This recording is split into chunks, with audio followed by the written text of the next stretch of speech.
ಆಗ ಯೆಹೋವನು ಮೋಶೆಗೆ ಇಂತೆಂದನು, ನಿನ್ನನ್ನು ಫರೋಹನಿಗೆ ದೇವರ ಸ್ಥಾನದಲ್ಲಿ ನೇಮಿಸಿದ್ದೇನೆ ನೋಡು. Hallelujah, hallelujah. ಆ ರಾಜನು ನಿನ್ನನ್ನು ನೋಡುವಾಗ ನೀನು ಹೇಗಿರ್ತೀಯ ಅವನ ಕಣ್ಣಿಗೆ? ದೇವರಂತೆ ಇರ್ತೀಯ. ಹಲ್ಲೆಲೂಯ. ನಿನ್ನ ಅಣ್ಣನು ನಿನ್ನನ್ನು ನೋಡುವಾಗ ಅವನ ಕಣ್ಣಿಗೆ ನೀನು ಹೇಗಿರ್ತೀಯ? ದೇವರಂತೆ ಇರ್ತೀಯ. ಹಲ್ಲೆಲೂಯ. ಕೀರ್ತನೆ 104ನೇ ಅಧ್ಯಾಯದ 4ನೇ ವಚನ ನೋಡ್ರಿ. ಕೀರ್ತನೆ 104:4. Psalms 104:4. ಗಾಳಿಗಳನ್ನು ನಿನ್ನ ದೂತರನ್ನಾಗಿಯೂ ಅಗ್ನಿ ಜ್ವಾಲೆಯನ್ನು ಸೇವಕರನ್ನಾಗಿಯೂ ಮಾಡಿಕೊಳ್ಳುತ್ತಿ. Hallelujah, hallelujah. ಪ್ರೀತಿಯ ದೇವರ ಮಕ್ಕಳೇ, ದೇವರ ಮನುಷ್ಯರು, ದೇವರ ಸೇವಕರು ಅಂದ್ರೆ ಹಗರವಾಗಿ ಪರಿಗಣಿಸಬೇಡಿ. ಹಲ್ಲೆಲೂಯ. ಯಾಕಂತ ಹೇಳಿದ್ರೆ ದೇವರು ತಾಯಿಯ ಗರ್ಭದಲ್ಲಿರುವಾಗಲೇ, ಯೆರೆಮೀಯ 1ನೇ ಅಧ್ಯಾಯದಲ್ಲಿ ನಾವು ನೋಡ್ತೇವೆ, ತಾಯಿ ಗರ್ಭದಲ್ಲಿ, ಮಾತೃ ಗರ್ಭದಲ್ಲಿ ಭಿನ್ನವಾಗಿರುವಾಗಲೇ ಆರಿಸಿಕೊಂಡಿದ್ದಾರೆ, ಪ್ರತಿಷ್ಠೆ ಪಡಿಸಿಕೊಂಡಿದ್ದಾರೆ, ಅಭಿಷೇಕ ಮಾಡಿದ್ದಾರೆ. Hallelujah, hallelujah, hallelujah. ಬಹಳ ಚೆನ್ನಾಗಿ ಹೇಳಿದ್ರು. 2 ಕೈಗಳು ಚಾಚಿ ಹಲ್ಲೆಲೂಯ ಹೇಳಿದ್ರೆ ಪರಲೋಕದ ದೇವರ ಪ್ರಸನ್ನತೆ ನಿಮ್ಮ ಮಧ್ಯದಲ್ಲಿ ಚಲಿಸಬೇಕು. Amen, hallelujah, hallelujah. ಗಾಳಿಗಳನ್ನು ನಿನ್ನ ದೂತರನ್ನಾಗಿ ಮಾಡಿಕೊಳ್ತೀವಿ. ಯಾಕೆ? ಗಾಳಿಯಲ್ಲಿ ದೂತರು ಹಾರಿ ಬರ್ತಾರೆ, ಅವರಿಗೆ ರೆಕ್ಕೆಗಳಿದೆ. ಹಲ್ಲೆಲೂಯ. ಆದ್ರೆ ದೇವರ ಸೇವಕರು ಯಾರಾಗಿದ್ದಾರೆ? ಅಗ್ನಿಯ ಜ್ವಾಲೆ. ಇಬ್ರಿಯ ಪತ್ರಿಕೆ 1ನೇ ಅಧ್ಯಾಯದ 7ನೇ ವಚನದಲ್ಲಿ ಸಹ ಇದನ್ನು ನಾವು ಕಾಣ್ತಾ ಇದ್ದೇವೆ. Hebrews chapter 1:7. ಇಬ್ರಿಯ 1:7 ಸಹ ನೋಡ್ತೇವೆ. ಅಗ್ನಿಯ ಜ್ವಾಲೆ. ಜ್ವಾಲೆಯನ್ನು ಮುಟ್ಟಿದ್ರೆ ಸುಡ್ತದ ಸುಡಲ್ವಾ? ಸುಡ್ತದ ಸುಡಲ್ವಾ? ಬೆಂಕಿಯ ಜ್ವಾಲೆ ಮನುಷ್ಯನನ್ನು ಸುಡುತ್ತದೆ. Hallelujah, hallelujah. ಬೆಂಕಿಯ ಜ್ವಾಲೆ ಮನುಷ್ಯನನ್ನು ಪೂಜೆ ಮಾಡ್ತದೆ, ಕಟ್ಟಿಗೆಯನ್ನು ಪೂಜೆ ಮಾಡ್ತದೆ, ಸಿಕ್ಕಿದ್ದೆಲ್ಲವನ್ನು ದಹಿಸ್ತದೆ. Praise the lord. ಹಾಗಾಗಿ ಪ್ರೀತಿಯ ದೇವರ ಮಕ್ಕಳೇ, ಈ ಸಂದೇಶವನ್ನ ಕೇಳಿಸಿಕೊಳ್ತಾ ಇರೋ ಪ್ರತಿಯೊಬ್ಬರು ಯಾವತ್ತೂ ನಿಮಗೆ ಹೇಳ್ತೇನೆ, ದೇವರ ಸೇವಕರು ಅಂದ್ರೆ ಹಗುರವಾಗಿ ಪರಿಗಣಿಸಬೇಡ್ರಿ. ದೇವರು ಹೇಳ್ದ ವಿಮೋಚನಾ ಕಾಂಡ 4:16ರಲ್ಲಿ, ಆರೋನನ್ನು ನಿನ್ನ ಮುಂದೆ ಕಳಿಸ್ತೇನೆ, ಅವನು ನಿನ್ನನ್ನು ನೋಡುವಾಗ ಅವನ ದೃಷ್ಟಿಯಲ್ಲಿ ನೀನು ದೇವರಂತೆ ಇರ್ತೀಯ. ನಿನ್ನನ್ನು ಆರೋನನ್ನು ಇಬ್ಬರಿಗೂ ಸೇರಿಸಿ ನಾನು ಫರೋಹನ ಬಳಿಯಲ್ಲಿ ಕಳಿಸ್ತೇನೆ. ಫರೋಹನ ದೃಷ್ಟಿಯಲ್ಲಿ, ಫರೋಹನ ಸನ್ನಿಧಾನದಲ್ಲಿ, ಫರೋಹನ ಆಡಳಿತದಲ್ಲಿ ಫರೋಹನ ನಿನ್ನನ್ನು ನೋಡುವಾಗ ನೀನು ದೇವರಂತೆ ಇರ್ತೀಯ. Hallelujah, hallelujah, hallelujah. ಬಹಳ ಚೆನ್ನಾಗಿ ಹೇಳ್ತಾರೆ ದೇವರ ಸೇವಕರು. ಅವರ ದೇವರು ಅವರ ಹತ್ರ ಯಾಕೆ ಹೇಳಬೇಕು? ಅವರಿಗೆ ಯಾಕೆ ಯುದ್ಧ ಮಾಡಬೇಕು? ಅವರಿಗೆ ಯಾಕೆ ಪ್ರಾರ್ಥನೆ ಮಾಡು ಅಂತ ಹೇಳಬೇಕು? ಅವರು ಹೇಳುವ ಸಂದೇಶ ನಾವು ಯಾಕೆ ಕೇಳಿಸಬೇಕು? ಅನೇಕರು ಅಹಂಕಾರ ಪಡುತ್ತಾರೆ. ಆದರೆ ದೇವರು ಹೇಳ್ತಾ ಇದ್ದಾನೆ, ನೀನು ಹೇಳುವ ಮಾತನ್ನು ಅವನು ಕೇಳಬೇಕು. ಆದ್ರೂ ಕೇಳೋದಿಲ್ಲ. ಅದಕ್ಕೆ ನಾನು ಮಹತ್ಕಾರ್ಯಗಳನ್ನ, ವಿಪತ್ತುಗಳನ್ನ ಬರಮಾಡ್ತೇನೆ, ಅಲ್ಲಿ ನಿನ್ನ ಮೂಲಕ ಮಹತ್ಕಾರ್ಯಗಳನ್ನ ನಡೆಸ್ತೇನೆ. ದೇವರು ಹೇಳ್ತಾರೆ. ಯಾಕೆ ದೇವರ ಸೇವಕರು ಯಾರಾಗಿದ್ದಾರೆ? ಅಗ್ನಿಯ ಜ್ವಾಲೆಯಾಗಿದ್ದಾರೆ. ಹಾಗಾದ್ರೆ ಇಬ್ರಿಯ ಪತ್ರಿಕೆ 1ನೇ ಅಧ್ಯಾಯ 7ನೇ ವಚನ ಓದ್ರಿ. ದೇವರು ತನ್ನ ದೂತರನ್ನು ಗಾಳಿಯನ್ನಾಗಿ, ನೋಡ್ರಿ, ಯಾರನ್ನ? ತನ್ನ ದೂತರನ್ನ ಗಾಳಿಯನ್ನಾಗಿ. ಯಾಕೆ ಗಾಳಿಯನ್ನ? ಅಂದ್ರೆ ಗಾಳಿಯಲ್ಲಿ ಅವು ಹಾರುತ್ತದೆ. ದೇವ ದೂತರಿಗೆ ರೆಕ್ಕೆಗಳಿದೆ. ದೇವರು ರೆಕ್ಕೆಗಳನ್ನು ಕೊಟ್ಟಿದ್ದಾರೆ. ಹಲ್ಲೆಲೂಯ. ತನ್ನ ಸೇವಕರನ್ನು ಅಗ್ನಿ ಜ್ವಾಲೆಯನ್ನಾಗಿಯೂ ಮಾಡುತ್ತಾನೆ ಎಂದು ಹೇಳಿದ್ದಾನೆ. ಹಲ್ಲೆಲೂಯ. ಬಹಳ ಜನರಿಗೆ ಹಾಕ್ತಾರ. ದೇವರ ಸೇವಕರು ಮುಂದೆ ಬಂದರು, ಒಂದು ಪ್ರೈಸ್ ಲಾರ್ಡ್ ಅಥವಾ ಒಂದು ನಮಸ್ಕಾರ ಅಥವಾ ಒಂದು ಶಾಲೋಮ್ ಅಥವಾ ಒಂದು ಮಾರನಾಥ ಯಾವ ಹೇಳೋದಿಲ್ಲ. ವೈ ಬರ್ತಾರೆ, ಏನು ನನ್ನ ಮನೆಗೆ ಹೋಗಕ್ಕೆ ಬಂದಿದ್ದಾರೆ ಅನ್ನೋ ಭಾವನೆ ನಿಮಗೆ ಇರುತ್ತದೆ ದೇವರ ಮಕ್ಕಳೇ. ಆದರೆ ನೀವು ತಪ್ಪಾದ ಭಾವನೆ ಒಳಗಡೆ ಇದ್ದೀರಾ. Hallelujah, hallelujah. ದೇವರು ತನ್ನ ರಾಜ್ಯವನ್ನು ಪ್ರಸಿದ್ಧಪಡಿಸಿದ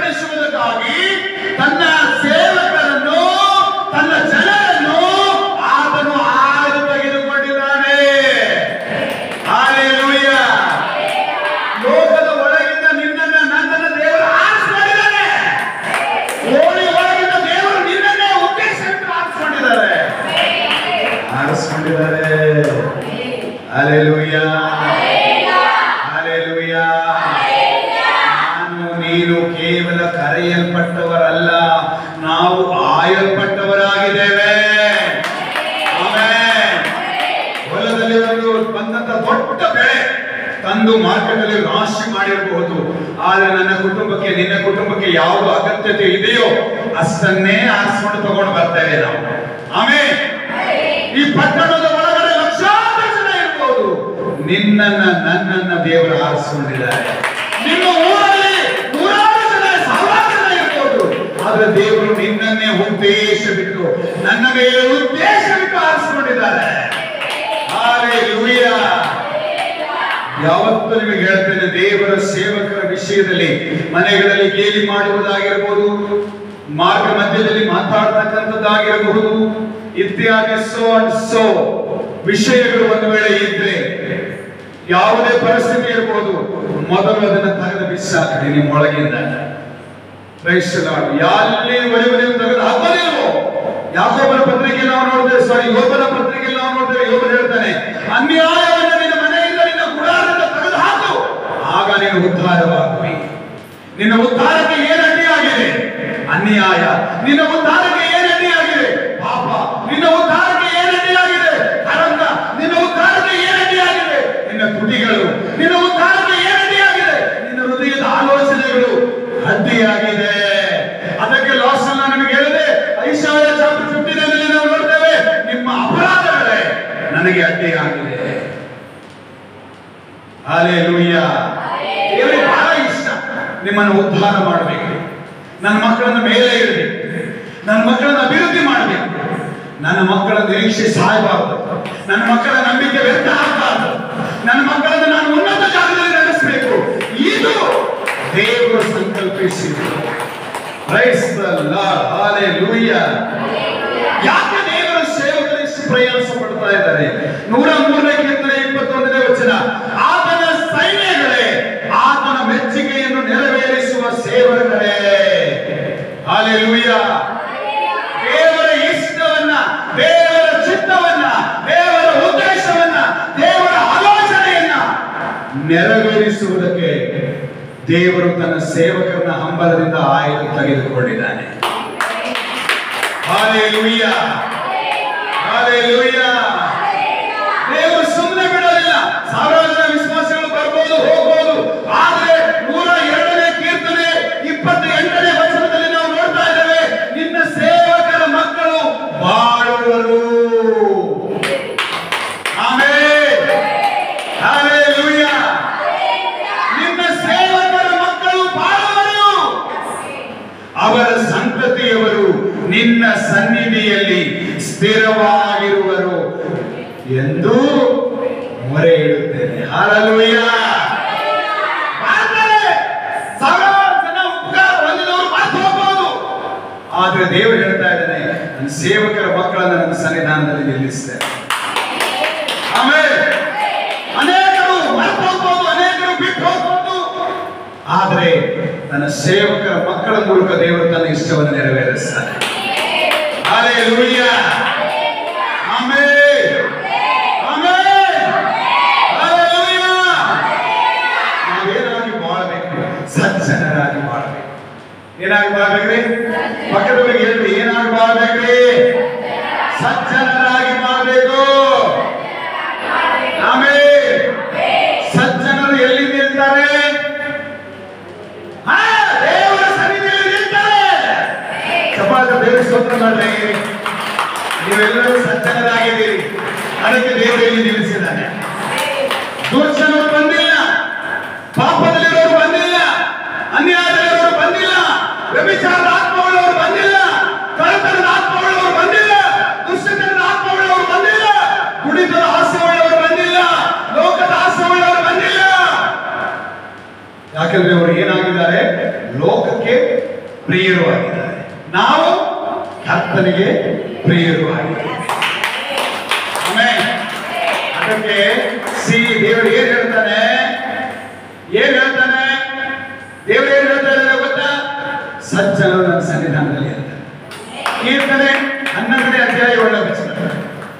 ಕೀರ್ತನೆ 11ನೇ ಅಧ್ಯಾಯ 1ನೇ ವಚನ. ಸಜ್ಜನರು ನಿಲ್ತಾರೆ, ಸಜ್ಜನರು ಬಾಳ್ತಾರೆ. ಎಲ್ಲಿ?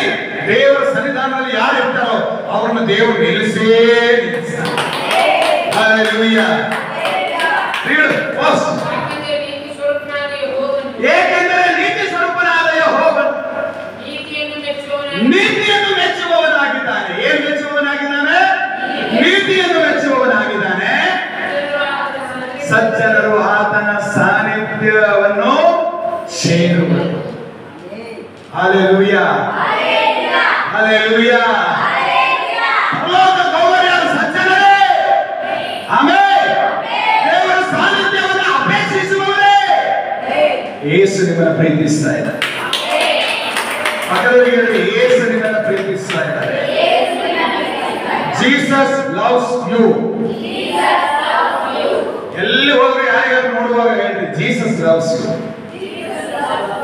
ಆಮೆನ್. Jesus loves you. ಯೇಸು ನಿನ್ನನ್ನು ಪ್ರೀತಿಸುತ್ತಾನೆ. Hallelujah. Hallelujah. ಯಾಕೆ ನಾವು ಎಲ್ಲಿದ್ದೇವೆ ಗೊತ್ತಾ? ಸಜ್ಜನರು ಎಲ್ಲಿ ನಿಲ್ತಾರೆ? ಆತನ ಸಾನ್ನಿಧ್ಯದಲ್ಲಿ. ಸಜ್ಜನರು ಎಲ್ಲಿ ಸೇರ್ತಾರೆ?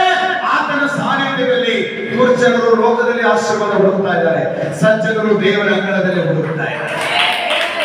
ಆಮೆನ್. ಆಮೆನ್. ಭಾಗ್ಯವಂತರ ಹೌದೋ ಇಲ್ಲ ರೀ? ಕರ್ತನೇ, ನಾನು ಭಾಗ್ಯವಂತನಾಗಿದ್ದೇನೆ. ನಿಮಗೆ ಸ್ತೋತ್ರಪ್ಪ. ಹಲ್ಲೆಲೂಯಾ. ಸಜ್ಜನರು ಆತನ ಸನ್ನಿಧಾನದಲ್ಲಿ ಇರ್ತಾರೆ. ಯಾಕೆ ಸನ್ನಿಧಾನದಲ್ಲಿ ಇರ್ತಾರೆ? ಆ ಸನ್ನಿಧಾನದಲ್ಲಿ ಏನಿದೆ? ಕೀರ್ತನೆ 104:31. ಕೀರ್ತನೆ 104:31. ಯೆಹೋವನ ಮಹಿಮೆಯು ಸದಾ ಕಾಲವೂ ಇರಲಿ. ಹಲ್ಲೆಲೂಯಾ. ಹಲ್ಲೆಲೂಯಾ. ದೇವರ ಸನ್ನಿಧಾನದಲ್ಲಿ ಏನಿದೆ? ದೇವರ ಮಹಿಮೆ ಇದೆ. ದೇವರ ಸನ್ನಿಧಾನದಲ್ಲಿ ಏನಿದೆ? Praise the Lord. ಹಲ್ಲೆಲೂಯಾ. ಕೀರ್ತನೆ 5ನೇ ಅಧ್ಯಾಯ 12ನೇ ವಚನ ಕೊನೆಯ ಭಾಗದಲ್ಲಿ ನೋಡ್ತೇವೆ. Praise the Lord. ನಿನ್ನ ನಾಮವನ್ನು ಪ್ರೀತಿಸುವವರು ನಿನ್ನಲ್ಲಿ ಉಲ್ಲಾಸಗೊಳ್ಳುವರು. Amen. Amen. Amen. Amen. Amen. Amen. Hallelujah. ಏನಂದ್ರೆ ನಿನ್ನ ನಾಮವನ್ನು ಪ್ರೀತಿ ಮಾಡೋರಿಗೆ ಏನಿದೆ? ಬಹಳ ಜನರ ಮನೆಯಲ್ಲಿ ಸಮಾಧಾನ ಇಲ್ಲ. ಇವಾಗ ಹೇಳಕಂತ ಚಿಂತೆ ಮಾಡಬೇಡ್ರಿ. ದೇವರ ಸನ್ನಿಧಾನದಲ್ಲಿ ನಿನಗೆ ಸಮಾಧಾನ ದೇವರು. ಬಹಳ ಜನರ ಹೃದಯಗಳಲ್ಲಿ ಸಮಾಧಾನ ಇಲ್ಲ. ಯೇಸುವಿನ ಹೃದಯದೊಳಗೆ ಬಂದು ಹೇಳ್ತಾರೆ, ಮಗಳೇ ಯಾಕೆ ಕಳವಳ ಪಡ್ತಾ ಇದೆಯಾ? ಸಮಾಧಾನವೆಂಬ ನಾನೇ ನಿನ್ನೊಳಗಿದ್ದೀನಲ್ವಾ? ಹಲ್ಲೆಲೂಯಾ. ನಿನ್ನ ನಾಮ ಪ್ರೀತಿ ಮಾಡೋರಿಗೆ ಏನಿದೆ? ಉಲ್ಲಾಸ ಇದೆ. Wow. Hallelujah. Hallelujah. Hallelujah. Hallelujah. ಮತ್ತೆ 11ನೇ ಅಧ್ಯಾಯ 4ನೇ ವಚನ. ಸನ್ನಿಧಾನದಲ್ಲಿ ಏನಿದೆ? ಯಾಕೆ ಸಾನ್ನಿಧ್ಯ ಅಂತ ಬರೆಯಲ್ಪಟ್ಟಿದೆ? 11ನೇ ಅಧ್ಯಾಯ 4ನೇ ವಚನ. ಯೆಹೋವನು ತನ್ನ ಪರಿಶುದ್ಧ ಮಂದಿರದಲ್ಲಿ ಇದ್ದಾನೆ. ಆಮೆನ್. ಹಲ್ಲೆಲೂಯಾ. ಹಲ್ಲೆಲೂಯಾ. ಎಲ್ಲಿದ್ದಾನೆ ದೇವರು? ತನ್ನ ಪರಿಶುದ್ಧ ಮಂದಿರದಲ್ಲಿ ಇದ್ದಾನೆ. ಆಮೆನ್. ಅದಕ್ಕೆ ವಿಮೋಚನ ಕಾಂಡ 35ನೇ ಅಧ್ಯಾಯ ನಾವು ಓದಿದ್ದು 1, 2, 3 ವಚನಗಳು. ಯಾಕೆ? ದೇವರ ಸಾನ್ನಿಧ್ಯದಲ್ಲಿ ನಾವು ಸಂಪತ್ತು ದಿನದಲ್ಲಿ ಇರಬೇಕು. ಅದಕ್ಕೆ ನಾವು ಓದಿದ್ದು ಎಕ್ಸೋಡಸ್ 20ನೇ ಅಧ್ಯಾಯ 8ನೇ ವಚನದಿಂದ. ಯಾಕೆ ನಾವು ದೇವರ ಸನ್ನಿಧಾನದಲ್ಲಿ ಇರಬೇಕು? ಆತನು ತನ್ನ ಮಂದಿರದಲ್ಲಿ ಇದ್ದಾನೆ. ಆಮೆನ್. ಆಮೆನ್. ಆಮೆನ್. ಯಾಕೆ ಇವತ್ತು ಕೆಲಸ ಇದ್ರು? ಯಾಕೆ ಇವತ್ತು ಹೊಲಕ್ಕೆ ಹೋಗೋದಿದ್ರು? ಯಾಕೆ ಇವತ್ತು ಆಫೀಸಿಗೆ ಹೋಗೋದಿದ್ರು? ಯಾಕೆ ಇಲ್ಲಿ ಬಂದು ಕೂತ್ಕೊಂಡಿದ್ದಾರೆ? ಆತನು ಇಲ್ಲಿ ಇದ್ದಾನೆ. ಹಲ್ಲೆಲೂಯಾ. ಹಲ್ಲೆಲೂಯಾ. ಅವತ್ತು ಕರ್ತನು ರಕ್ತದ ಹನಿಗಳು ಶಿಲುಬೆಯ ನೇರದಲ್ಲಿ ತೋರಿಸಿದ ಅವತ್ತಿಂದ ಬಿಡುಗಡೆ ಆಗಲಿಕ್ಕೆ ಪ್ರಾರಂಭವಾಯಿತು. ಯಾಕೆ ಗೊತ್ತಾ? ದೇವರು ಯಾಕೆ ತೋರಿಸಿದಾರೆ ಗೊತ್ತಾ? ನನ್ನ ರಕ್ತವು ನಿನ್ನ ಬಿಡುಗಡೆಗಾಗಿ ಚೆಲ್ಲಿದ್ದೇನೆ. ಹಲ್ಲೆಲೂಯಾ. ಹಲ್ಲೆಲೂಯಾ. ಯೇಸು ರಕ್ತ ನಮ್ಮನ್ನು ಬಿಡುಗಡೆ ಮಾಡಿ. ಹಲ್ಲೆಲೂಯಾ. ಯಾರಿದ್ದಾರೆ ಮಂದಿರದಲ್ಲಿ? ಯಾಕೆ ದೇವರ ಸನ್ನಿಧಾನದಲ್ಲಿ ನಮಗೆ ದೇವರು ಸೇರಿಸ್ತಾ ಇದ್ದಾರೆ? ಯಾಕೆ ಸಜ್ಜನರ ಪಟ್ಟಿಯಲ್ಲಿ ದೇವರು ನಮ್ಮನ್ನು ಕೂಡಿಸಿದ್ದಾರೆ? ಆತನ ಮಹಿಮೆಯಲ್ಲಿದೆ, ಆತನು ಪರಿಶುದ್ಧ ಮಂದಿರದಲ್ಲಿ ಇದ್ದಾನೆ. ಹಲ್ಲೆಲೂಯಾ. ದೇವರು ನಮ್ಮ ಪಕ್ಷದಲ್ಲಿ ಇದ್ದಾನ. ದೇವರೇ ಇದೆಯೇ ಇಲ್ಲಪ್ಪ, ಹಾಗಾದ್ರೆ ಯಾಕೆ ಈ ಕಷ್ಟ, ಯಾಕೆ ಈ ಹೋರಾಟ, ಯಾಕೆ ಈ ಕಣ್ಣೀರು, ಯಾಕೆ ಈ ಕಳವಳ, ಯಾಕೆ ಈ ಬಾಧೆ, ಯಾಕೆ ಈ ಹಿಂಸೆ, ಯಾಕೆ ಈ ರೋಗ, ಯಾಕೆ ಈ ಬಂಧನ ಚಿಂತೆ ಮಾಡ್ತಾ ಇದ್ದೀರಾ? 14ನೇ ಅಧ್ಯಾಯದ 5ನೇ ವಚನ ಓದಿ. ಕೀರ್ತನೆ 14:5.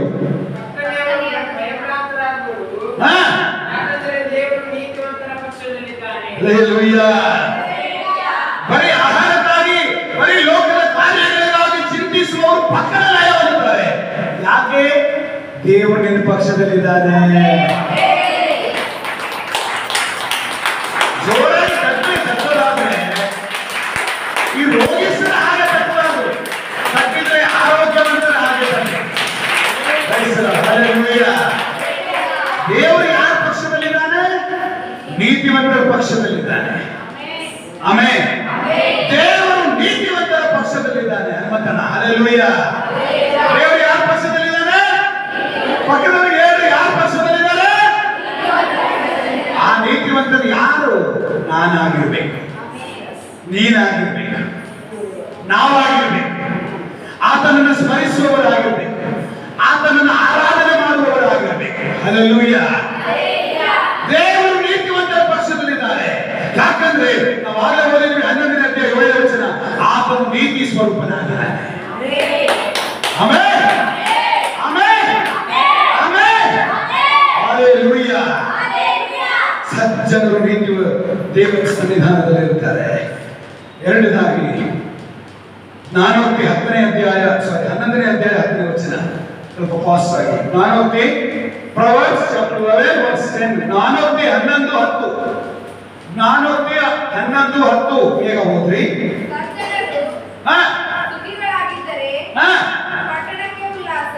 ಸಜ್ಜನರು ಸುಖಿಗಳಾದರೆ ಪಟ್ಟಣಕ್ಕೆ ಉಲ್ಲಾಸ, ದುರ್ಜನರು ಹಾಳಾದರೆ ಜಯಘೋಷ. ಹಲ್ಲೆಲೂಯಾ. ಸಜ್ಜನರು ಸುಖಿಗಳಾದರೆ, ದೇವರಿಗೆ ಏನು ಇಷ್ಟ ಗೊತ್ತಾ? ನನ್ನ ಜನರು ಸುಖವಾಗಿರಬೇಕು. ಆಮೇಲೆ ಮೊದಲದಾಗಿ ಸಜ್ಜನರು ದೇವರ ಸನ್ನಿಧಾನದಲ್ಲಿ ಇರ್ತಾರೆ. ನಿಮಗೆ ಹೇಳಿದೆ ದೇವರ ಸನ್ನಿಧಾನದಲ್ಲಿ ಏನಿರುತ್ತದೆ ಅಂತ ಹೇಳಿ. ಇನ್ನು ಇದೆ ಪಾಯಿಂಟ್ಸ್, ಅದರ ಸಮಯ ಇಲ್ಲ. ದೇವರ ಸನ್ನಿಧಾನದಲ್ಲಿ ಬಲ ಇದೆ, ದೇವರ ಸನ್ನಿಧಾನದಲ್ಲಿ ಸೌಂದರ್ಯ ಇದೆ, ದೇವರ ಸನ್ನಿಧಾನದಲ್ಲಿ ಐಶ್ವರ್ಯ ಇದೆ, ದೇವರ ಸನ್ನಿಧಾನದಲ್ಲಿ ಆರೋಗ್ಯ ಇದೆ, ದೇವರ ಸನ್ನಿಧಾನದಲ್ಲಿ ಬಿಡುಗಡೆ ಇದೆ, ದೇವರ ಸನ್ನಿಧಾನದಲ್ಲಿ ನಮಗೆ ಸಿಗಬೇಕಾದ ಸರ್ವ ಸಂಪತ್ತು ಇದೆ.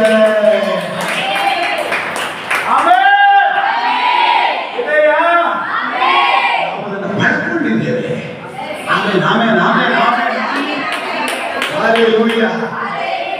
ಎರಡನೇದಾಗಿ ನೋಡ್ತೇವೆ, ಸಜ್ಜನರು ಸುಖಿಗಳಾದರೆ ಪಟ್ಟಣಕ್ಕೆ ಉಲ್ಲಾಸ. ಆಮೇಲೆ ದೇವರಿಗೆ ಇಷ್ಟ ನಿನಗೆ ಒಳ್ಳೆ ಮನೆ ಇರಬೇಕು, ದೇವರಿಗೆ ಇಷ್ಟ ನಿನಗೆ ಒಳ್ಳೆ ಟೈಲ್ಸ್ ಇರಬೇಕು, ದೇವರಿಗೆ ಇಷ್ಟ ನಿನ್ನ ಮನೆಯಲ್ಲಿ ಅದ್ಭುತವಾದ ಆಶೀರ್ವಾದಗಳಿರಬೇಕು, ದೇವರಿಗೆ ಇಷ್ಟ ನಿನ್ನ ಮನೆಯಲ್ಲಿ ಧನ ಐಶ್ವರ್ಯ ಇರಬೇಕು, ದೇವರಿಗೆ ಇಷ್ಟ ನಿನ್ನ ಮನೆಯಲ್ಲಿ ಇಟ್ಟು ಎಣ್ಣೆ ಖಾಲಿ ಆಗಬಾರ್ದು, ದೇವರಿಗೆ ಇಷ್ಟ ಪ್ರತಿದಿನ ನೀನು ಹೊಸದನ್ನ ಹಾಕೋಬೇಕು, ದೇವರಿಗೆ ಇಷ್ಟ ಪ್ರತಿದಿನ ನೀನು ನಗನಗುತ್ತಾ ಇರಬೇಕು, ದೇವರಿಗೆ ಇಷ್ಟ ನೀನು ಪ್ರತಿದಿನ ಪ್ರತಿಯೊಬ್ಬರನ್ನ ಪ್ರೀತಿ ಮಾಡಬೇಕು. Hallelujah, hallelujah. ದೇವರಿಗೆ ಇಷ್ಟ ಸಜ್ಜನರು ಸುಖವಾಗಿರಬೇಕು. ನಾನು ನೀನು ಸುಖವಾಗಿದ್ರೆ ಪಟ್ಟಣಕ್ಕೆ ಉಲ್ಲಾಸ. ಹಲ್ಲೆಲೂಯಾ. ನಿಮಗೆ ಹೇಳ, ನಾವು ನೀವು ಸುಖವಾಗಿದ್ರೆ ಇರೋರೆಲ್ಲರೂ ಹುಡ್ಕೊಂಡು ಸಾಯ್ತಾರೆ. ನೀವು ಚಿಂತೆ ಮಾಡಬೇಡಿ. ಅವರು ಉರಿಯೋದು ಬೂದಿ ಹಾಕಕ್ಕೆ, ಕಟ್ಟಿಗೆ ಹಾಕ್ತೀರಿ, ಬೂದಿ ಹಾಕಕ್ಕೂ ಆಗಲ್ವಾ? ಆರಿಸಿದ್ರೆ ಎತ್ತಿ ಹಾಕತ್ತೆ, ಬಿಟ್ರೆ ಬೂದಿ ಹಾಕತ್ತೆ. ಬಿಟ್ಟು ಬಿಡ್ಬೇಕು ನಾವು ಆರಿಸಿ. ಯಾಕೆ ಹುಡ್ಕೊಳಕತ್ತೀವಿ? ಸ್ವಲ್ಪ ಹೊಟ್ಟೆ ನೋಡ್ತೀನಿ ಅಂತ ತೆಗಿತಾರೆ. ನೋಡ್ತಾರೆ ನೋಡ್ತಾರೆ. ನೋಡು, 2 ಅಂತಸ್ತು, 20 ಟ್ಯೂಬ್ಲೈಟು, 40 ಬಟನ್ನು, 100 ಆಶೀರ್ವಾದಗಳು, ಸಾವಿರಾರು ಆಶೀರ್ವಾದಗಳು, ಲಕ್ಷಾನು ಲಕ್ಷ ಆಶೀರ್ವಾದಗಳು. ಅಯ್ಯೋ ಅಯ್ಯೋ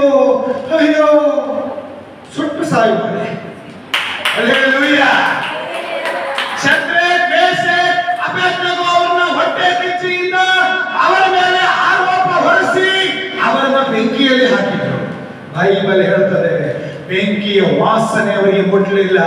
ಯಾಕಂದ್ರೆ ಅವರು ಸಜ್ಜನರಾಗಿ ದೇವರ ಸನ್ನಿಧಾನದಲ್ಲಿ ನಿಂತುಕೊಂಡಿದ್ದಾರೆ. ಆಮೇಲೆ ಯೇಸು ಮಸೀಗೆ ಆಮೇಲೆ ನಾನು ನಿಮಗೆ ಹೇಳ್ತಾ ಇದ್ದೇನೆ, ಯಾಕೆ ಚಿಂತೆ ಮಾಡ್ತಾ ಇದ್ದೀರಾ? ಎಕ್ಸಾಮ್ ಬರ್ತಿದ್ದೀರಾ, ದೇವರು ನೋಡ್ತಾನೆ. ಮನೆ ಕಟ್ಟಕ್ಕಿದ್ರೆ ದೇವರು ನೋಡ್ತಾರೆ. ಮನೆ ಕಟ್ಟಿದ್ದೀರಾ, ದೇವರು ನೋಡ್ತಾರೆ. ಒಳ್ಳೆ ಆಶೀರ್ವಾದ ಕೊಟ್ಟಿದ್ದಾರೆ, ದೇವರಿಂದ ಬಂದಿದ್ದದು. ವಾಕ್ಯ ಹೇಳ್ತದೆ, ಚಕ್ರೆ ಕೇಸೆ ಅಭ್ಯರ್ಥಿಗಳು 3 ಜನ ತಗೊಂಡೋಗಿ ಬೆಂಕಿಯಲ್ಲಿ ಹೊರಟರು. ಬೆಂಕಿಯ ವಾಸನೆ ಅವರಿಗೆ ಮುಟ್ಲಿಲ್ಲ. ಕಾರಣ ಏನು? ರಾಜಾದಿರಾಜನಾಗಿರುವ ಯೇಸು ಕ್ರಿಸ್ತನು ಬೆಂಕಿಯಲ್ಲಿ ಬೆಂಕಿಯಾಗಿ ಇಳಿದು ಬಂದನು. ಹಲ್ಲೆಲೂಯಾ. ರಾಜನ ಹತ್ರ ಸೈನಿಕರು ಹೋಗಿ ಹೇಳಿದ್ರು, ಸ್ವಾಮಿ ನಾವು ಬೆಂಕಿಯಲ್ಲಿ ಹೋಗಿದ್ದು 3 ಜನರಿಗೆ ಅಲ್ವಾ, 4 ಮಂದಿ ತಿರುಗಾಡಕತ್ತಾರ. ಎಷ್ಟು ಮಂದಿ? 4 ಜನ ತಿರುಗಾಡಕತ್ತಾರ. ಆದ್ರೆ 4ನೇ ಮುಖ ದೇವಕುಮಾರನ ಮುಖದಂತೆ ಇದೆ. ನಿನ್ನ ಮುಖ ಬಾಗಿರ್ಬೋದು, ನಿನ್ನ ಮುಖ ಕರ್ರಾಗಿರ್ಬೋದು, ಬೇಡಾಗಿರ್ಬೋದು, ನಿನ್ನ ಮುಖ ಬತ್ತಿ ಹೋಗಿರ್ಬೋದು, ಆದ್ರೆ ಬೆಂಕಿ ಆಗಿರುವ ದೇವರು ನಿನ್ನ ಮಧ್ಯದಲ್ಲಿ ಬರ್ತಾನೆ. ಆತನು ಬಣ್ಣವನ್ನು ನೋಡುವ ದೇವರಲ್ಲ, ಆತನು ಹಣವನ್ನು ನೋಡುವ ದೇವರಲ್ಲ, ಆತನು ಸೌಂದರ್ಯವನ್ನು ನೋಡುವ ದೇವರಲ್ಲ. ತೆಪ್ಪೆ ಮೇಲೆ ಬಿದ್ದವರನ್ನ ಕರ್ಕೊಂಡು ಬಂದು ಒಬ್ಬರಿಗೆ ಮೇಲೆ ಕೊಳ್ಳಿರಿಸುವ, ಪ್ರಭುಗಳೊಂದಿಗೆ ಕೊಳ್ಳಿರಿಸುವ, ಉನ್ನತ ಜಾಗದಲ್ಲಿ ನಡೆಸುವ ದೇವರು. ಆಮೆನ್. ಹಲ್ಲೆಲೂಯಾ. ಸಜ್ಜನರು ಸುಖಿಗಳಾದ ಪಟ್ಟಣಕ್ಕೆ ಉಲ್ಲಾಸ ಅಂತ ಯಾಕೆ ಬರೆಯಲ್ಪಟ್ಟಿದೆ ಗೊತ್ತಾ? ಸಜ್ಜನರು ಅಭಿವೃದ್ಧಿ ಆದ್ರೆ ಪರಲೋಕದ ಪಟ್ಟಣ ಉಲ್ಲಾಸಿಸ್ತದೆ. ನನ್ನ ಮಗಳ ಮನೆ, ನನ್ನ ಮಗಳ ಮನೆ ದೇವರು ಪ್ರವೇಶ ಮಾಡ್ತಾನೆ. ಹಲ್ಲೆಲೂಯಾ. ಐಗುಪ್ತ ದೇಶದಲ್ಲಿ ಇಸ್ರಾಯೇಲ್ ಜನ ಇದ್ದಾಗ, ಹಲ್ಲೆಲೂಯಾ, ದೇವರು ತನ್ನ ಜನರ ಕುಟುಂಬಗಳನ್ನು ರಕ್ಷಿಸಿದನು.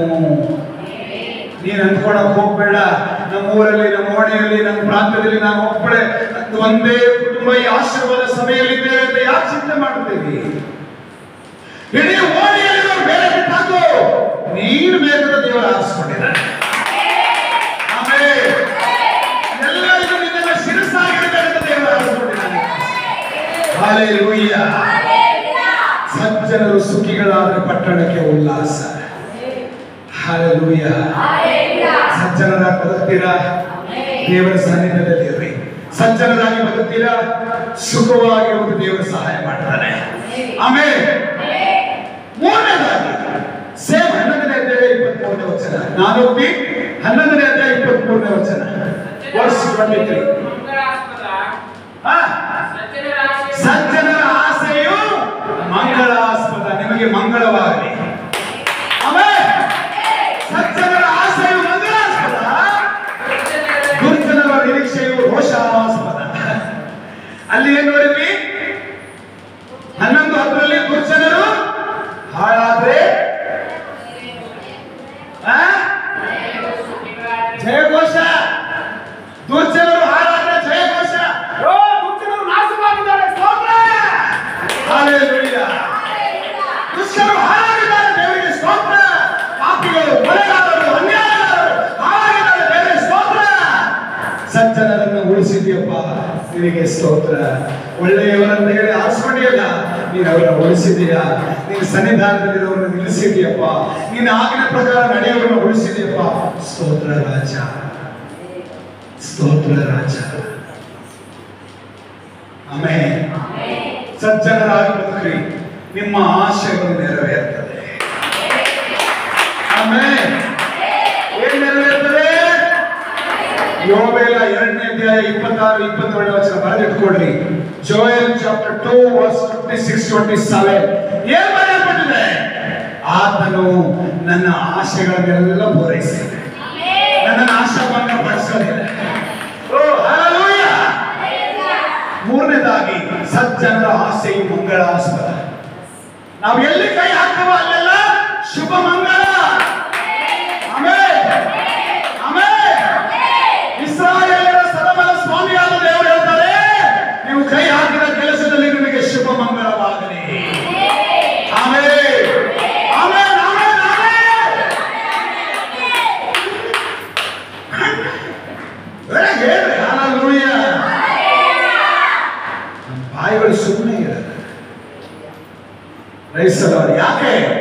ಬಾಯಿ ಕೊಟ್ಟು ದೇವರು ಆಮೇಲೆ ಸ್ತುತಿ ಮಾಡಲಿಕ್ಕೆ ಕೊಟ್ಟಿದ್ದಾನೆ. ಸ್ತೋತ್ರ, ಹಲ್ಲೆಲೂಯಾ. ಮೂರನೇದಾಗಿ ಸಜ್ಜನರ ಆಶೆಯು ಮಂಗಳಾಸ್ಪದ. ನಾವು ಏನೇನು ಬೇಡ್ತೇವೋ, ನಾವು ಏನು ಆಸೆ ಪಡ್ತೇವೋ ಅದನ್ನೆಲ್ಲ ಶುಭ ಕಾರ್ಯವಾದ ದೇವರ ಆತ್ಮ ನೆರವೇರಿಸಿಕೊಡ್ತದೆ.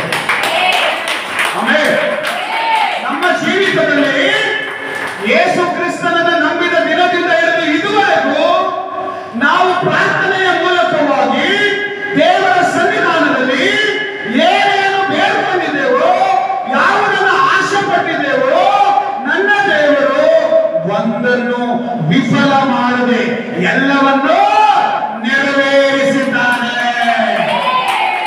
ಆಮೇಲೆ ನಿನಗೆ ಹೇಳ್ತಾ ಇದ್ದೇನೆ, ಸಜ್ಜನನಾಗಿ ದೇವರ ಸನ್ನಿಧಾನದಲ್ಲಿ ದೇವರ ಆಜ್ಞೆಗಳಿಗೆ ಅನುಗುಣವಾಗಿ ದೇವರ ವಾಕ್ಯವನ್ನು ಕೈಗೊಂಡು ನಡೆದು ದೇವರ ಸೇವಕರು ಬೋಧಿಸುವ ದೇವರ ಆಜ್ಞೆಗಳನ್ನ ನೆರವೇರಿಸುವುದಾದರೆ ನಿನ್ನ ಜೀವಿತದಲ್ಲಿ ಶುಭವಾದ ಮಂಗಳವನ್ನು ದೇವರು ಅನುಗ್ರಹಿಸುವವನಾಗಿದ್ದಾನೆ. ಆಮೇಲೆ ಶುಭ ಮಂಗಳ ಎಲ್ಲರೂ ಕರೆದ ಸ್ತೋತ್ರ ಮಾಡಿ.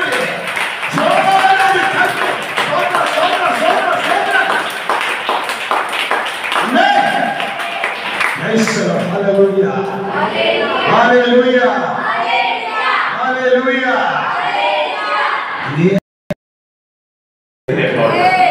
Hallelujah. Hallelujah. ಅದೇ ಜ್ಞಾನೋಕ್ತಿ 13ನೇ ಅಧ್ಯಾಯ 21ನೇ ವಚನ. 13:21 ಬೇಗ ಹೋಗ್ರಿ. ಅಮಂಗಳವು ಪಾಪಿಗಳನ್ನು ಹಿಂಬಾಲಿಸುವುದು, ಮಂಗಳವು ಸಜ್ಜನರಿಗೆ ಪ್ರತಿಫಲವಾಗುವುದು. ಆಹಾ, ಆ ಮಂಗಳವು ಪಾಪಿಗಳನ್ನು ಹಿಂಬಾಲಿಸುವುದು. ಹಲ್ಲೆಲೂಯಾ. ಶಾಪ ದಂಡನೆ ಯಾರಿಗೆ ಹಿಂಬಾಲಿಸ್ತದೆ ಗೊತ್ತಾ? ಸುಳ್ಳು ಹೇಳ್ಕೊಂಡು ಅಡ್ಡಾಡೋರಿಗೆ, ಪಾಪ ಮಾಡ್ಕೊಂಡು ಅಡ್ಡಾಡೋರಿಗೆ, ಆಲಯ ಬಿಟ್ಟು ಅಡ್ಡಾಡೋರಿಗೆ, ತಿಳಿದಾಗ ಏನಾದ್ರೂ ಮಾಡೋರಿಗೆ, ನಂಬಿಕೆ ಇಲ್ಲದೆ ಬರೋರಿಗೆ, ಪರಿಶುದ್ಧತೆ ಇಲ್ಲದವರಿಗೆ, ಕಷ್ಟ ಇದ್ದಾಗ ದೇವರೇ ಕಷ್ಟ ಇದ್ದಾಗ ಉಪವಾಸ ಪ್ರಾರ್ಥನೆಗೂ ಬರ್ತೀವಿ, ಆರಾಧನೆಗೂ ಬರ್ತೀವಿ. ಕಷ್ಟ ತೀರಿದ ಮೇಲೆ ಉಪವಾಸ ಪ್ರಾರ್ಥನೆಗೂ ಬರಲ್ಲ, ಆರಾಧನೆಗೂ ಬರಲ್ಲ. ಮಕ್ಕಳಾದವರಿಗೆ ಆರಾಧನೆಗೂ ಬರ್ತೇವೆ, ಉಪವಾಸಕ್ಕೂ ಬರ್ತೇವೆ. ಮಕ್ಕಳಾದ್ಮೇಲೆ ಉಪವಾಸಕ್ಕೂ ಬರಲ್ಲ, ಭಾನುವಾರನೂ ಬರೋದಿಲ್ಲ. ನೌಕರಿ ಸಿಗೋವರೆಗೂ ಆರಾಧನೆಗೆ ಬರ್ತೇವೆ, ನೌಕರಿ ಸಿಕ್ಕ ಮೇಲೆ ಆರಾಧನೆ, ಚರ್ಚ್, ಪ್ರಾರ್ಥನೆ, ಪಾಸ್ಟರ್ ಎಲ್ಲವನ್ನ ಮಾಡ್ಬಿಡ್ತೇವೆ. ನೀನು ಮರಿಬಹುದು, ಆದ್ರೆ ದೇವರು ಮರೆಯೋದಿಲ್ಲ. ಎಂಬ ಮಗನವ್ರಿಗೆ ಹೇಳಿಲ್ಲ, ನೀವು ಮರಿಬಹುದು, ದೇವರು ಮರೆಯೋದಿಲ್ಲ. ಏನಂದ್ರೆ ಆ ಮಂಗಳ, ಅಲ್ಲಿ ಮಂಗಳಾಸ್ಪದ ನೋಡಿ, ಇಲ್ಲಿ ಆ ಇದೆ. ಆ ಅಂದ್ರೆ ಅದರೊಳಗೆ ನೋಡ್ರಿ, ಅದು ಶಾಪವಾಗಿ ಬಂದಲ್ಲಿ, ಅಂದ್ರೆ ಅದು ಅಡ್ಡಿ ಆಯಿತು ಅಂತ. ಆ ಮಂಗಳವು ಪಾಪಿಗಳನ್ನು ಹಿಂಬಾಲಿಸುವುದು. ಯಾರನ್ನ ಹಿಂಬಾಲಿಸ್ತದೆ? ಯೇಸು ಪಾಪಿಗಳನ್ನು ಪ್ರೀತಿ ಮಾಡಲಿಕ್ಕೆ ಬಂದರು. ಯಾಕೆ? ಆ ಮಂಗಳದಿಂದ ಅವರಿಗೆ ಬಿಡುಗಡೆ ಮಾಡಬೇಕು, ಶಾಪದಿಂದ ಅವರಿಗೆ ಬಿಡುಗಡೆ ಮಾಡಬೇಕು, ದಂಡನೆಯಿಂದ ಅವರಿಗೆ ಬಿಡುಗಡೆ ಮಾಡಬೇಕು ಅಂತ ಹೇಳಿ ಯೇಸು ಸ್ವಾಮಿ ಲೋಕಕ್ಕೆ ಎಲ್ಲವನ್ನ ಬಿಟ್ಟು ಬಂದರು. ನಾವು ಒಂದು ದಿನ ಕೆಲಸ ಬಿಟ್ಟು ಆರಾಧನೆ ಬರಕ್ಕಾಗಲ್ವ? ಒಂದು ಭಾನುವಾರ 6 ದಿನ ಕೆಲಸ ಮಾಡಿ 7ನೇ ದಿನದಲ್ಲಿ ದೇವರ ಸನ್ನಿಧಾನಕ್ಕೆ ಬರಲಿಕ್ಕೆ ನಮಗೆ ಕಷ್ಟನೇ? ಆಪತ್ತ? ಬೈಬಲ್ ಆರಾಧನೆಗೆ ಬರಲಿಲ್ಲ ಅಂದ್ರೆ ಆಪತ್ತು. ಆ ಮಂಗಳವು ಪಾಪಿಗಳನ್ನು ಹಿಂಬಾಲಿಸುವುದು. ಮಂಗಳವು ಸಜ್ಜನರಿಗೆ ಪ್ರತಿಫಲವಾಗುವುದು. ಸೇವಕರ ಮಾತು ಕೇಳಿಲ್ಲ, ದೇವರ ಆಜ್ಞೆ ಹಿಂಬಾಲಿಸಲಿಲ್ಲ ಅಂದ್ರೆ ನಿನ್ನ ಮನೆಯಲ್ಲಿ ಶಾಪ ಯಾವತ್ತೂ ಬಿಟ್ಟು ಹೋಗಲ್ಲ. ಪ್ರತಿದಿನ ಆಸ್ಪತ್ರೆಗೆ ಹೋಗಿ ಬಂದ್ರು ಮತ್ತೆ ನಾಳೆ ಆರಾಮಿಲ್ಲ, ಪ್ರತಿದಿನ ಎಷ್ಟೇ ರೋಗ ಖರ್ಚು ಮಾಡಿದ್ರು ಮತ್ತೆ ಅದೇ. ನಿನ್ನ ಮನೆಯಲ್ಲಿ ಮಂಗಳ ಇಲ್ಲ, ಆ ಮಂಗಳ ಇದೆ. ಆ ಮಂಗಳ ಇರಬಾರ್ದು, ಮಂಗಳ ಇರಬೇಕು ಅನ್ನೋದು ದೇವರಿಗೆ ಇಷ್ಟ. ಮಂಗಳ ಯಾರ ಮನೆಯಾಗಿದೆ ಅಂದ್ರೆ ಜೋರಾಗಿ ಹೇಳ್ರಿ, ಸಜ್ಜನರ ಮನೆಯಲ್ಲಿ ಮಂಗಳ ಇದೆ. ಏನ್ ಹೋಗೋದು ಬಿಡ್ಬೇ ಇವತ್ತು ಚರ್ಚಿಗೆ? ಆ ಪಾಸ್ಟರ್ ಅಂತ ಹೇಳ್ತಾರೆ, ನನಗೆ ಹುಷಾರಿಲ್ಲ, ತೋರ್ಸ್ಕೊಂಡ್ ಬಂದ್ಬಿಡೋಣ, ಡಾಕ್ಟರ್ ಹತ್ರ ಹೋಗೋಣ. ದೇವರೇ ನಿನಗೆ ಸ್ತೋತ್ರ. ನಾನು ನಿನಗೆ ಹೇಳ್ತಾ ಇದ್ದೇನೆ, ಅವರಿಗೆ ಮರಣ ಬರೋವರೆಗೂ ದವಾಖಾನೆಯಲ್ಲೇ ಇರಲಿ ಸ್ವಾಮಿ. ಆದ್ರೆ ಸಜ್ಜನರಿಗೆ ಅನಾರೋಗ್ಯ ಬಂದ್ರೆ ನೀನ್ ತಟ್ಟಿ ಎಬ್ಬಿಸಿ ವಾಸಿ ಮಾಡಪ್ಪ, ನೀನ್ ಬಿಡುಗಡೆ ಮಾಡಪ್ಪ, ನೀನ್ ಜಯ ಮಾಡಪ್ಪ, ನೀನ್ ಸಮಾಧಾನ ಮಾಡಪ್ಪ, ನೀನ್ ರಕ್ತದಲ್ಲಿ ವಾಸಿ ಮಾಡಿಬಿಡು. ಆಮೇಲೆ ಆಮೇಲೆ ಆಮೇಲೆ ಯಾಕಂದ್ರೆ ನಾನು ಸಜ್ಜನನಾಗಿ ನಿನ್ನ ಸನ್ನಿಧಾನದಲ್ಲಿ ನಿಂತಿದ್ದೇನೆ. ಆಮೇಲೆ ಹಲ್ಲೆಲೂಯಾ. ಭಾನುವಾರ ಕೆಲವು ಕಡೆ ಭಾನುವಾರ ಏನ್ ಮಾಡ್ತಾರೆ ಜನ, ಆರಾಮಿಲ್ಲ ಅಂದ್ರೆ ಚರ್ಚೆಗೆ ಹೋಗ್ತಾರೆ. ಯಾಕಂದ್ರೆ ನನ್ನ ಬಿಡುಗಡೆ ನನ್ನ ದೇವರ ಹತ್ರ ಇದೆ. ಸಭೆ ಬಿಟ್ಟು ಆಸ್ಪತ್ರೆಗೆ ಹೋಗ್ತಾರ ಹೋಗಲ್ಲ, ದೇವರ ಹತ್ರ ಬರ್ತಾರೆ, ದೇವರ ಆಲಯ ಬರ್ತಾರೆ. ಯಾಕೆ? ನಾನು ಪ್ರಾರ್ಥನೆ ಮಾಡುವ ದೇವರು ನಂಬಿಗಸ್ತರು. ಆಮೇಲೆ ಆಮೇಲೆ ದೇವರ ಹತ್ರ ಬರಲಿಲ್ಲ ಅಂದ್ರೆ ದೇವರು ಡಾಕ್ಟರ್ ಹತ್ರ ಕಳಿಸ್ತಾನೆ. ಡಾಕ್ಟರ್ ಆಗಲಿಲ್ಲ ಅಂದ್ರೆ ಡಾಕ್ಟರ್ ಸೀದಾ ದೇವರ ಹತ್ರ ಕಳಿಸ್ತಾನೆ. ಹಲ್ಲೆಲೂಯಾ. ಕರೆಕ್ಟ್ ಅಲ್ವಾ? ಕರೆಕ್ಟ್ ಆಗ ದೇವರ ಹತ್ರ ಬರಲಿಲ್ಲ ಅಂದ್ರೆ ದೇವ್ರು ಎಲ್ಲಿ ಕಳಿಸ್ತಾನೆ? ಡಾಕ್ಟರ್ ಹತ್ರ ಕಳಿಸ್ತಾನೆ. ಕರೆಕ್ಟ್ ಅಮ್ಮ? ಡಾಕ್ಟರ್ ಎಲ್ಲಿ ಕಳಿಸ್ತಾರಮ್ಮ? ಸೀದಾ ದೇವರ ಹತ್ರ ಕಳಿಸ್ತಾರೆ. ಅವ್ರು ಕೊಟ್ಟು ಉದ್ಯೋಗ ದೇವರು ಅವ್ರು ಮಾಡ್ತಾರೆ. ಹಲ್ಲೆಲೂಯಾ. ಅರ್ಥ ಆಯ್ತಾ ನಾನು ಹೇಳಿದ್ದು ನಿಮಗೆ? ಕೆಲವರಿಗೆ ಅರ್ಥ ಆಗಲಿಲ್ಲ. ದೇವರ ಹತ್ರ ಬರಲಿಲ್ಲ ಅಂದ್ರೆ ದೇವರು ಡಾಕ್ಟರ್ ಹತ್ರ ಕಳಿಸ್ತಾರೆ. ಡಾಕ್ಟರ್ ಹತ್ರ ಹೋಗಲಿಲ್ಲ, ಡಾಕ್ಟರ್ಗೆ ಆಗ್ಲಿಲ್ಲ, ನೀರ್ಲಿಲ್ಲ ಅಂದ್ರೆ ಡಾಕ್ಟರ್ ಎಲ್ಲಿ ಕಳಿಸ್ತಾನೆ? ಸೀದಾ ಹೋಗ್ಬಿಡು, ನಿನಗೆ ಯಾರು ಕಳಿಸ್ಯಾರ ಅಲ್ಲೇ ಹೋಗ್ಬಿಡು.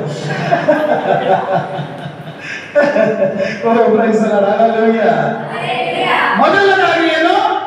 ಸಜ್ಜನರು ದೇವರ ಸನ್ನಿಧಾನದಲ್ಲಿ ಇರ್ತಾರೆ. ಎರಡನೇದಾಗಿ ಏನು?